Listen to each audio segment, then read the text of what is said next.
with you, etc., my knowledge that I've accumulated over my life. I'm still learning a lot though.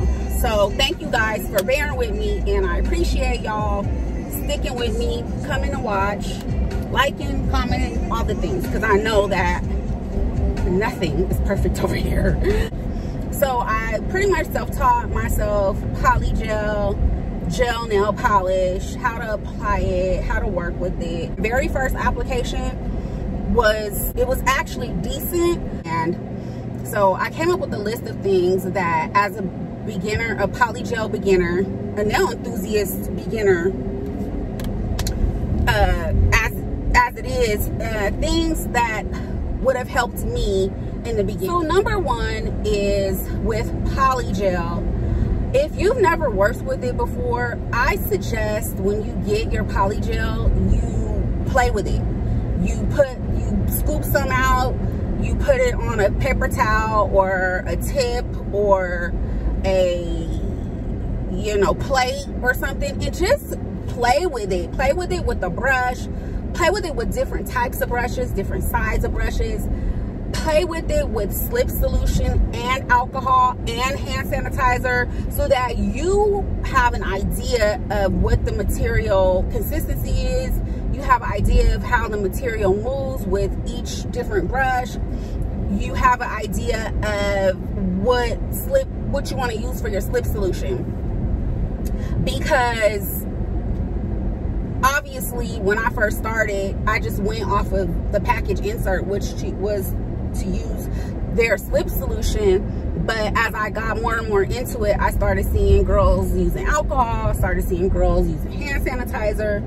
So I was like, I started trying different things, and I noticed that, you know, it would work better if I use this, or not work as great as if I use that.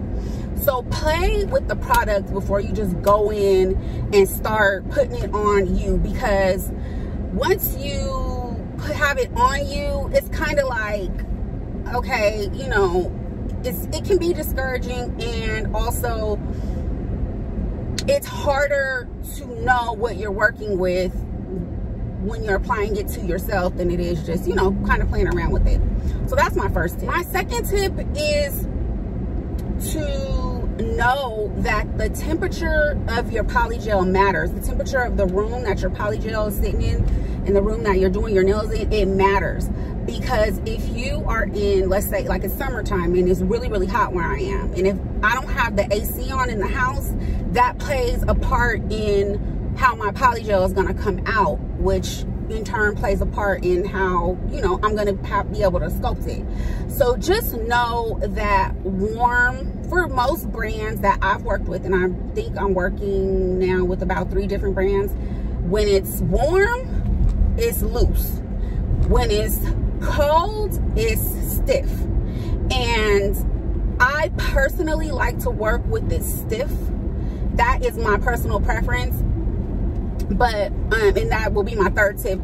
But just for tip number 2, just know that temperature is gonna mess with your polygel. So my third tip is to work with polygel stiff, because it's easier to move it around. It's easier to move it where you want it to go when it's stiff, meaning, you know, it's been sitting in a cold room. And I wouldn't say like refrigerator or anything like that, but if, you know, the room is cold as opposed to like room temperature or hot, your polygel will be stiff, and it's easier to move it where you want it.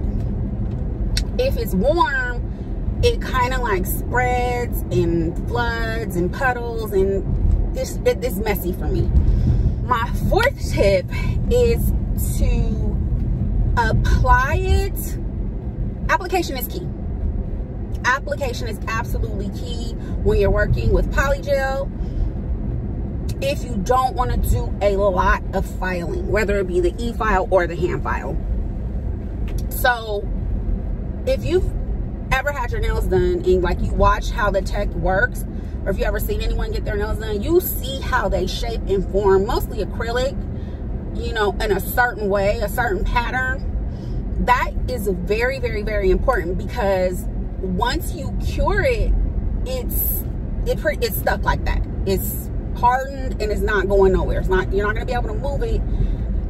You can shape it down with the file, but you can't move it to where you want it. So let's say you wanted a almond shaped nail, but you put the polygel on square. Okay, you're gonna have to, once you cure it, you're gonna have to file that square into an almond, and that is a lot of filing.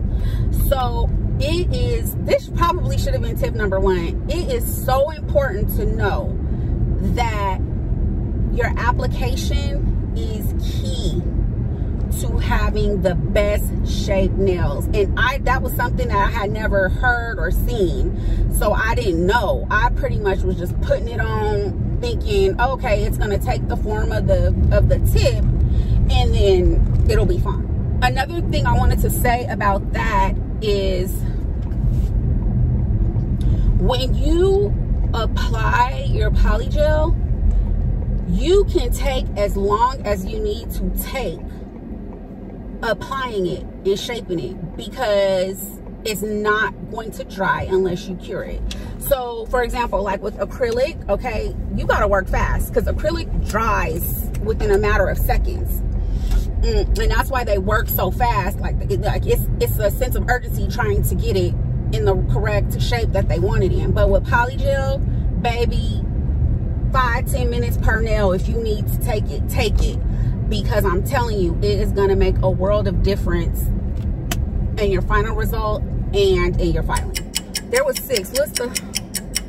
What's the 6th one? Oh, don't apply. Why are people blowing? Don't apply your polygel too thick. Yes, you can file it down once you've cured it, but again, that's a lot of filing. Unless you just want like a thick chunky nail, then you know that's your business. Apply it the way you want to. But like, I've always liked my nails to look really, really thin. It's just a preference that I have.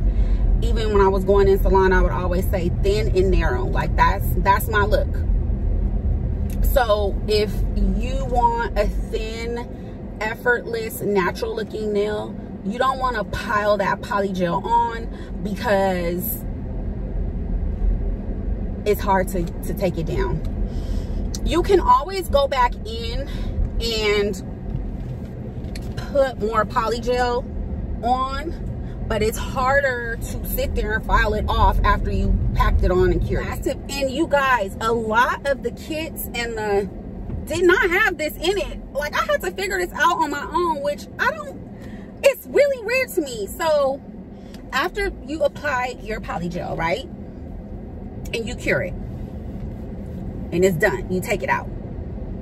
With most brands, like I said, I've only worked with 3. With the 3 brands that I've worked with, and I'll let you guys know who they are. With the 3 brands that I've worked with, you have to wipe the sticky layer off before you do anything else. So as soon as you come out the cure, you have to start wiping off that layer that's gonna remain on there after curing. You have to wipe that off with a lint-free wipe and alcohol, because if you don't, when you start filing, it's gonna stick to your file.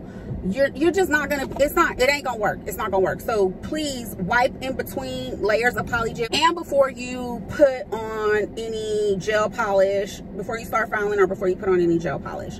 Those are the things that stuck out to me over the last couple of months. Like I said, I am still learning and I don't obviously know everything. I had those tips in the beginning. I believe that I would be way farther along than I am, and my nails would have looked, you know, better than decent up until now. So I hope that this video helps y'all. Of course, if you have any questions and I can answer them, I'll be more than happy to. Go ahead and leave it in the comments.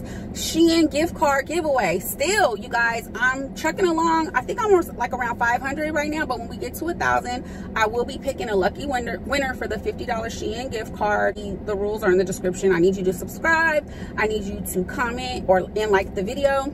And if you learned something in this video, go ahead and drop a like or a comment. Let me know.